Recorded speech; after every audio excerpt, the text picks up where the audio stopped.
మనమందరం జీవితంలో కొన్ని ముఖ్యమైన విషయాలను గుర్తుపెట్టుకోవాలి.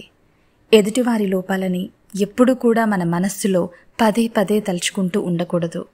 ఎందుకంటే అలా చేస్తే వారి లోపాలే మన మనస్సులో దృఢంగా స్థిరపడిపోతాయి. ఈ విషయంపై భగవంతుడు చాలా అందమైన పాఠాన్ని చెప్తారు. భగవంతుడు అంటారు, ఎవ్వరు నిన్ను నిందించినా, తిట్టినా, కించపరిచేలా మాట్లాడినా మన మనస్సులో ఒకే ఒక భావన ఉంచుకోవాలి, వారు కేవలం మంచివారు. ఒక తల్లి తన కొడుకు అనారోగ్యంతో బాధపడుతున్నప్పటికీ ప్రతిరోజు ఒకే మాట చెప్తూ ఉంటుంది, నా కొడుకు పహల్వాన్. నా కొడుకు పహల్వాన్. బహుశా ప్రపంచం నవ్వి ఉండొచ్చు, ఏంటి ఈ తల్లి, పిల్లాడి ఆరోగ్యం బాగాలేదు, బతుకుతాడో లేదో కూడా తెలియదు, అయినా కానీ ఒక పహల్వాన్ అని అంటుంది అని, ఒక శక్తివంతమైన ఆత్మ అంటుంది అని. కానీ ఆ తల్లి నమ్మకం వల్ల ఆ పిల్లాడు బలంగా మారాడు. అలాగే మనము ఒక రిజల్యూషన్ తీసుకోవాలి. మనకి ఎవరి లోపాలు కనిపించినా మన మనస్సులో చెప్పుకోవాలి, వారు చాలా మంచివారు. అది మొదట అబద్ధంలా అనిపించవచ్చు, ఎందుకంటే నిజానికి వారు మంచిగా ప్రవర్తించడం లేదు కదా. కానీ మనము ఎప్పుడైతే నమ్మకం ఉంచి మన మనస్సులో ఇదే మాట చెప్పుకుంటూ పోతే వారు మంచివారు, వారు మంచివారు, ఆ మాటలు మన మనస్సుని మారుస్తాయి ముందుగా, ఆ తర్వాత వాళ్ళని మారుస్తాయి. భగవంతుడు ఏం చెప్తారంటే, నువ్వు నీ మనస్సులో కేవలం ఒకే భావన పెట్టుకో, వారు మంచివారు. అలా చేస్తే మొదటగా ఎవరు మారుతారో? మనమే. ప్రతి సంఘటనలోనూ వారి లోపము మనపై ప్రభావాన్ని చూపకుండా ఉండాలి. మన శక్తి వారి వైపు పంపాలి. వారి లోపం మన దగ్గర నిలబడకూడదు. మన ఆశీర్వాదము వారిని చేరాలి. అలా చేస్తే ఎవరు గెలుస్తారు? మనమే గెలుస్తాం. అప్పటి నుండి మనం వారి లోపాలను తీసుకునే వ్యక్తులుగా కాకుండా వారికి శక్తి ఇవ్వగలిగే వ్యక్తులుగా మారిపోతాము. ఇది ఎంత సులభమో చూడండి. రాత్రివేళ మీరెక్కడికైనా వెళ్తూ 5 నిమిషాలు ఆలస్యం అయ్యారనుకోండి, ఇక ఇంట్లో వారొకరు కోపంగా మీ మీద వాగుతూ ఉంటారు. అప్పుడు మీరేం చేయాలి? వారి కోపాన్ని మీరు తీసుకోకూడదు.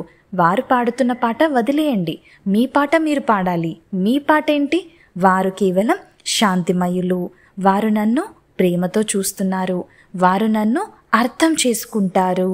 వారు కోపంగా వారి మాటలతో మిమ్మల్ని గాయపరుస్తూ ఉంటే మనము మన మనస్సులో ఆశీర్వాదపు మాటలు చెప్తూ ఉండాలి. వారు వాళ్ళ పాట పాడుతుంటే మనం మన పాట పాడాలి. చూద్దాం ఎవరి పాట ఎక్కువ శక్తివంతంగా మారుతుందో. అవునా? ఒకరిని మానసికంగా దెబ్బతీయటం వల్ల ఎవ్వరూ గెలవరు, ఇద్దరూ ఓడిపోతారు. కానీ ఒకరు శాంతిగా ఆశీర్వాదంగా స్పందిస్తే ఇద్దరూ గెలుస్తారు. ఇదే నిజమైన కుటుంబం. ఒకరిని బాధ పెట్టడం కాదు, వారిని బలంగా మారేలా చేయటం. ఇంట్లో మనం ఎంత కష్టపడి డబ్బు సంపాదించి పెద్ద ఇల్లు కట్టుకుంటామో అంతే కష్టం మనం మన మనస్సుతో చేస్తే ఆ ఇంటిని పరమానందంగా స్వర్గంగా మార్చొచ్చు. ఇది ఎవరు చేస్తారు? ఆలోచించండి. వారే తప్పు చేసినప్పుడు కేవలం వారే మారితే అప్పుడే మా ఇల్లు స్వర్గంగా అవుతుందని అనుకోకండి. ఈ దశని మీరు పూర్తిగా దాటేయండి. ఎందుకంటే మన ఇల్లు స్వర్గంగా మారాలంటే కేవలం మనం ఒక్కరు మారితే చాలు. ప్రతి మనిషి తనతో పాటు తన పూర్వజన్మల పుణ్య ఫలితాలను, పాప ఫలితాలను తెచ్చుకుంటారు. మన ఇంటికి వచ్చిన పిల్లలకైనా, భార్యాభర్తలకైనా ఏదైనా ఒక్కసారిగా జరగచ్చు. ఆ కార్మిక్ అకౌంట్స్ ఎప్పుడైనా తలెత్తవచ్చు. అంటే ఒకే పరిస్థితిలో కూడా అన్ని వైపుల నుండి మనకి ఇబ్బందులు రావచ్చు. కానీ ఎప్పుడు భయపడకండి. అందుకే ప్రతి ఇంట్లో ఒక్కరు ఖచ్చితంగా బలంగా ఉండాలి, పిల్లర్ లాగా ఉండాలి. ఒక పెద్ద ఇబ్బంది వచ్చినా కూడా కుటుంబాన్ని నిలబెట్టగలగాలి. మీరు మీ పిల్లలకి ఈ ఆశీర్వాదాలు ఇవ్వండి. ఈ ఆశీర్వాదాలు మీ పిల్లలకి ప్రతిరోజు ఇవ్వండి. నీ జీవితంలో ఎప్పుడూ కూడా చెడు జరగదు. అలాగే ఏదైనా జరిగితే దానిని ఎదుర్కొనే శక్తిని మీరు వారికి ఇవ్వండి. ఇప్పుడు మనం అనుకూల భావోద్వేగం గురించి మాట్లాడుకుందాం. ఒక చేతిలో మీ పిల్లవాడిని పెట్టండి, మరో చేతిలో మిమ్మల్ని. పిల్లవాడు ఏదైనా సమస్యల్లో ఉంటే, భయంగా అనిపిస్తే, బాధల్లో ఉంటే అతని శక్తి కిందకు పడిపోతుంది. కాబట్టి ఆ చెయ్యి కిందకు దిగుతుంది. ఇక మీరున్న చెయ్యి కూడా కింద పడుతుంది. ఎందుకంటే మీరు కూడా బాధపడిపోతారు కదా. ఇప్పుడు మీరు కూడా బాధతో మాట్లాడతారు.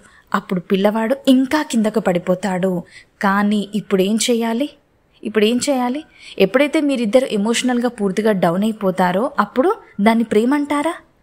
దాన్ని ప్రేమ అనరు. అది కేవలం అటాచ్మెంట్. అది ప్రేమ కాదు, అది అటాచ్మెంట్. ప్రేమ అంటే మీరు బలంగా ఉండి వారికి శక్తిని ఇవ్వాలి, వారికి సహాయం చేయాలి, వారిని పైకి లేపాలి. కాబట్టి సంబంధాల్లో ప్రేమ అవసరం, అటాచ్మెంట్ కాదు. ఇప్పుడు మనం ఒక ఉదాహరణ చూద్దాము.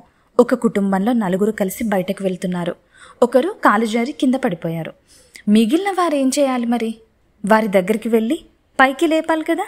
కానీ మనమేం చేస్తున్నాం తెలుసా? నీవు పడిపోయావా, అయితే నేను పడిపోతాను అంటున్నాం. ఇది ప్రేమ కాదు, ఇది బలహీనత. ప్రేమ అంటే నువ్వు ఎప్పుడైతే కింద పడిపోతావో అప్పుడు నేను నిన్ను పైకెత్తాలి, మళ్ళీ నిలబెట్టాలి. మన ఇంట్లో ఎవరికైనా కష్టం వచ్చినప్పుడు మనం బాధపడితే ఇంట్లోని ఆ శక్తి మొత్తం కూడా కింద పడిపోతుంది. కాబట్టి ఒక్కరైనా బలంగా ఉండాలి, ఒక్కరైనా మంచి భావనతో శక్తివంతమైన దృష్టితో ఉండాలి. మన ఇంట్లో పిల్లల్ని చూద్దాం. వారు ఎవరైనా తప్పుడు పనులు చేస్తారనుకోండి, అప్పుడు మనం ఏమంటాం? ఇవాళ కాలంలో పిల్లలు ఎవ్వరూ తల్లిదండ్రుల మాట వినట్లేదు, ఎవ్వరు చెప్పినట్టు చెయ్యట్లేదు. ఇలా ఎప్పుడైతే మనం మాట్లాడతామో వారు మరింత తప్పుడు దిశగా వెళ్ళిపోతూ ఉంటారు. అందుకే మనం పిల్లల మీద, కుటుంబ సభ్యుల మీద ఆశీర్వాద భావనలు పంపుతూ ఉండాలి. ఇవాల్టి నుంచే మారిపోతారు, ఈ క్షణం నుంచే మారిపోతారు, నన్ను అర్థం చేసుకుంటారు, మంచి నిర్ణయాలు తీసుకుంటున్నారు అని ఇలాంటి ఆశీర్వాదాలు, భావనలు విన్నప్పుడు ముందుగా మనలో ఒక కొత్త ఉత్సాహం మొదలవుతుంది కదా. ఇదే మన ఆశీర్వాద శక్తి. మనం మన దృష్టిని మార్చుకుంటే వారి దృష్టి కూడా మారుతూ ఉంటుంది. మనం శాంతితో ఉంటే వారు కూడా ఆ శాంతిని గ్రహిస్తారు. వారు కోపంగా ఉంటే మనం కూడా కోప్పడితే అది ఒక పెద్ద అగ్ని జ్వాలలా మారిపోతుంది. ఆ అగ్ని ఇంటిని మండించేస్తుంది. ఒక్కరైనా శాంతి జలాన్ని చల్లగలిగితే ఆ అగ్ని చల్లబడుతుంది. అందుకే భగవంతుడు అంటారు, ఎదుటివారు ఎలా ఉన్నా ముందు నిన్ను నువ్వు మార్చుకో అని, నీ భావనలు, నీ ఉద్దేశాలు, నీ మాట మార్చుకో అని.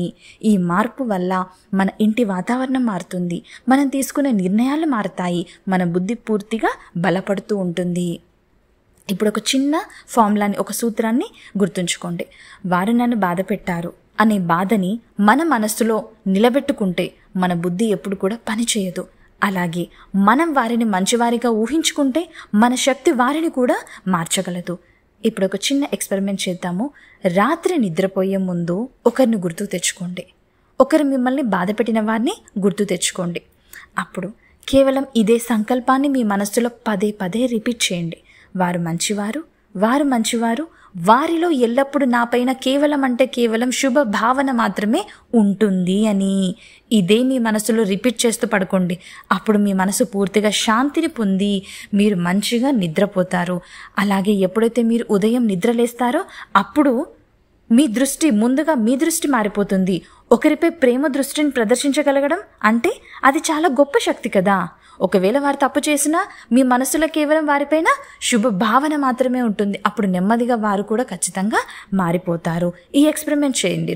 ప్రతిరోజు రాత్రి పడుకునే ముందు రిజల్ట్స్ మీకే అనుభవం అవుతూ ఉంటుంది. మన ఇల్లు ఒక పెద్ద ఇల్లు కావాలంటే చాలా ధనం అవసరం, అవునా? పెద్ద ఇల్లు కావాలంటే చాలా ధనం అవసరం. కానీ అది స్వర్గంగా మారాలంటే మనం చక్కటి భావనలు పెట్టాల్సిందే. ఇప్పుడు మనకు అర్థమవుతుంది, ఇల్లు పెద్దదిగా ఉండడం కంటే ఇంట్లో శాంతి ఉండడం ముఖ్యమని. ఎవరైనా కోపంతో ఉన్నప్పుడు మనం శాంతిగా ఉన్నామంటే అది మన విజయము. ఎవరైనా తప్పు మాట్లాడినప్పుడు మనం మంచిగా మాట్లాడగలగడం అంటే అది మన గెలుపు. దేవుడు అందరికీ ఒకే శక్తినిస్తాడు. సంస్కారాలను మార్చుకునే శక్తి, చెడు భావనలపై ప్రేమను పంచుకునే శక్తి, చెడు దృష్టిని మంచిగా మార్చే దృష్టి. ఇవన్నీ మనకే ఉన్నాయి, కానీ ఏం చేయాలంటే ఆ శక్తిని మనం తిరిగి వాడాలి. భగవంతుడు చెప్తూ ఉంటారు, ఎదుటివారు మీరు అందరూ మంచివాళ్ళే, వారు ఎప్పుడు మంచివారు అనే వాక్యం మన మదిలో పదే పదే పెట్టుకుంటే మన సంస్కారం మారుతుంది. మనం మారితే వారి దృష్టి కూడా మారిపోతుంది. పరిస్థితి ఎంత క్లిష్టంగా ఉన్నా మనం శాంతిగా ఉంటే పరిష్కారం త్వరగా కనిపిస్తుంది. మన శక్తి వాళ్ళ దృష్టిని మార్చేస్తుంది. అంతేకాదు, మన పిల్లల సంస్కారాలు, వారి అభివృద్ధి మన చేతుల్లోనే ఉంటాయి. మన ప్రేమ, మన మాట, మన వాతావరణం ఇవే వారి భవిష్యత్తుని రూపుదిద్దుతాయి. అందుకే ఇప్పటి నుండే, ఈ క్షణం నుండే ఒక నిర్ణయం తీసుకుందాం. ఎవరు ఏం మాట్లాడినా నేను ప్రేమతో మాట్లాడతాను, శాంతితో స్పందిస్తాను, ఆశీర్వాదంగా ఆలోచిస్తాను. ఈ క్షణమే మొదలుపెట్టండి. మన ఇల్లు స్వర్గంలా మారిపోతుంది.